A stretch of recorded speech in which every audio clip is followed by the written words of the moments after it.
This is tactical air firepower.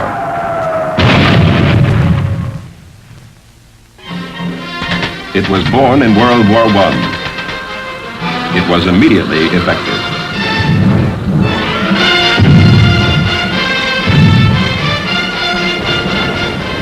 "1,500 aircraft were used against the German Army and Air Force in the San Miguel salient.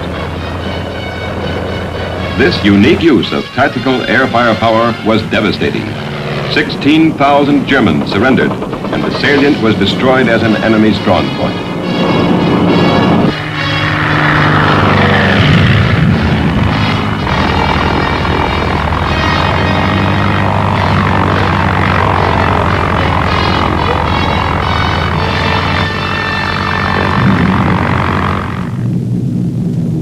North Africa, World War II. Greatly improved fighters and fighter bombers smashed targets in close support of ground forces. Controlled by ground commanders down to division and corps level, tactical aircraft were employed chiefly against immediate objectives of individual ground units. Enemy airfields, supply lines, and communications were only occasional targets. This uncoordinated use of tactical air firepower assisted the advance of a few surface forces, but was unsuccessful in speeding the movement of the overall Allied force, which suffered constant attack from German aircraft. A new doctrine, established jointly by Allied military leaders, placed all air forces under the control of a highly placed air commander.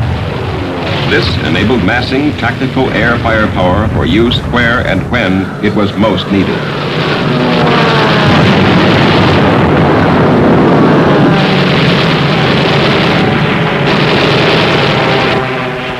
Enemy aircraft were destroyed in the air.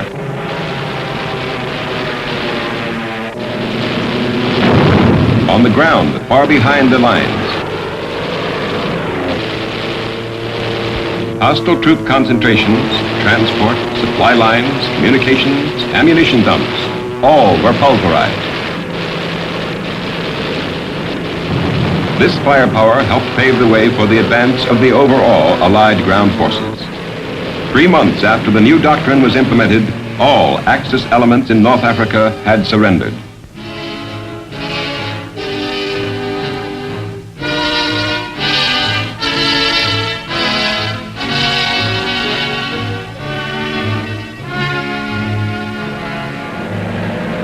The new doctrine was further proved in Sicily and Italy.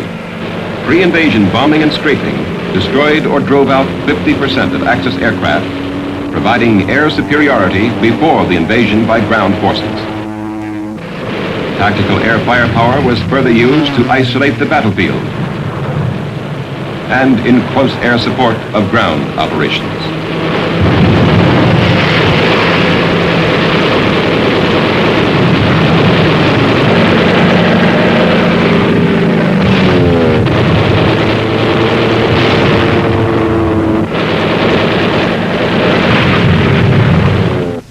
The German theater commander in Italy, Field Marshal Kesselring, had this to say: "The Air Force was constantly attacking our supply lines and always kept close on our heels.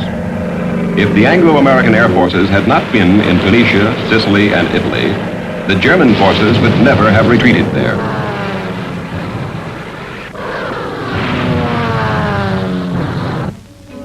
The British commander, General Montgomery, said of the new doctrine, "If air is placed under ground command, the battle will be lost. The greatest asset of air power is its flexibility." General von Senger, commander of the German 14th Corps in Italy, spoke of his retreat across the Po River. "We lost all our equipment," he said. "North of the river, we were no longer an army." General Mark Clark, 5th Army commander, said, "The effective air support given us will go down in history as a classic example of the competent employment of air power in the close support of ground forces." In Western Europe, massive tactical air firepower used in conjunction with ground forces in interdiction and air superiority effectively furthered the overall war effort. From D-Day to the German surrender, almost 11,000 enemy aircraft were destroyed.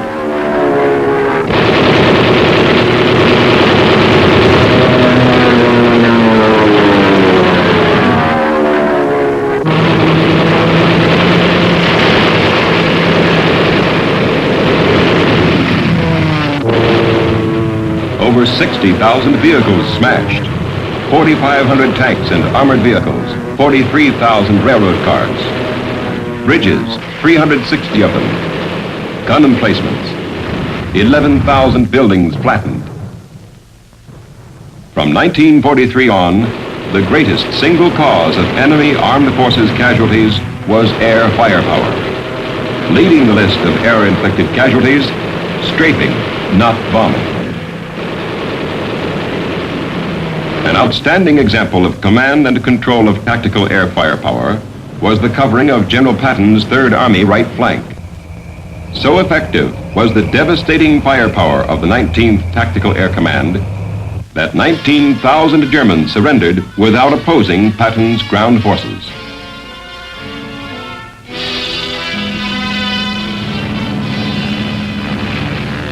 The Pacific War was conducted under the same doctrine of centrally controlled air forces.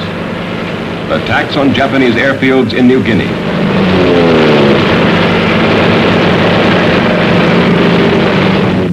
the bombing of bases in the Bismarck archipelago,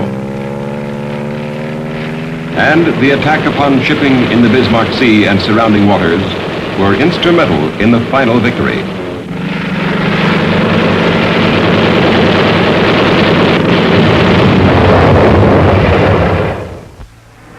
The Korean War clearly emphasized that the element of speed was to play an important role in further tactical operations.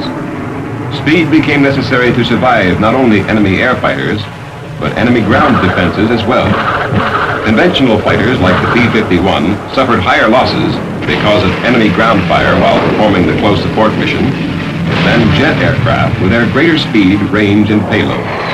Speed was an important part of the jet fighter's armor. In initial stages and prior to the Incheon and Munsan landings, air superiority was attained and held, while close air support prevented the complete destruction of outnumbered ground forces during their withdrawal to the Pusan area of operations. The late General Walton Walker, who lost his life while commanding the 8th Army and the United Nations forces in Korea, said, "No commander ever had better air support than has been furnished by the 5th Air Force. If it had not been for the air support we received, we would not have been able to stay in Korea." Later, when the front lines became static, emphasis shifted to interdiction. During the entire Korean action, centrally controlled tactical air forces annihilated over 145,000 men, 74,000 vehicles, 800 tanks, and 7,000 gun emplacements. 3 American soldiers were killed on the ground by enemy air action. Tactical fighters capable of maneuvering at sub and supersonic speeds can strike several targets with pinpoint accuracy on a single mission. Their speed and multiple ordnance load capability represent a quantum jump in fighter effectiveness since World War II.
Reconnaissance add the RF-101, the aircraft that played such an important role in the Cuban crisis.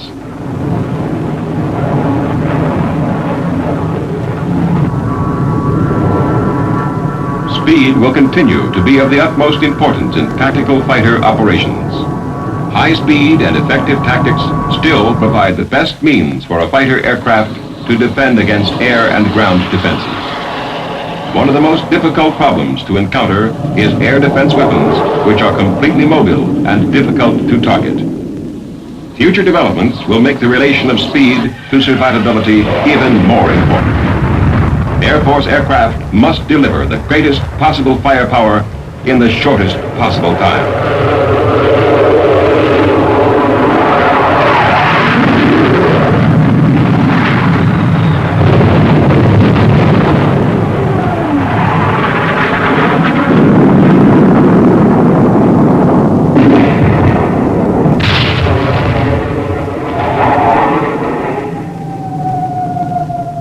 Today, the tactical air forces of the United States stand ready to tailor their ability, organization, experience, and firepower to the specific requirements of any condition or scale of warfare anywhere in the world.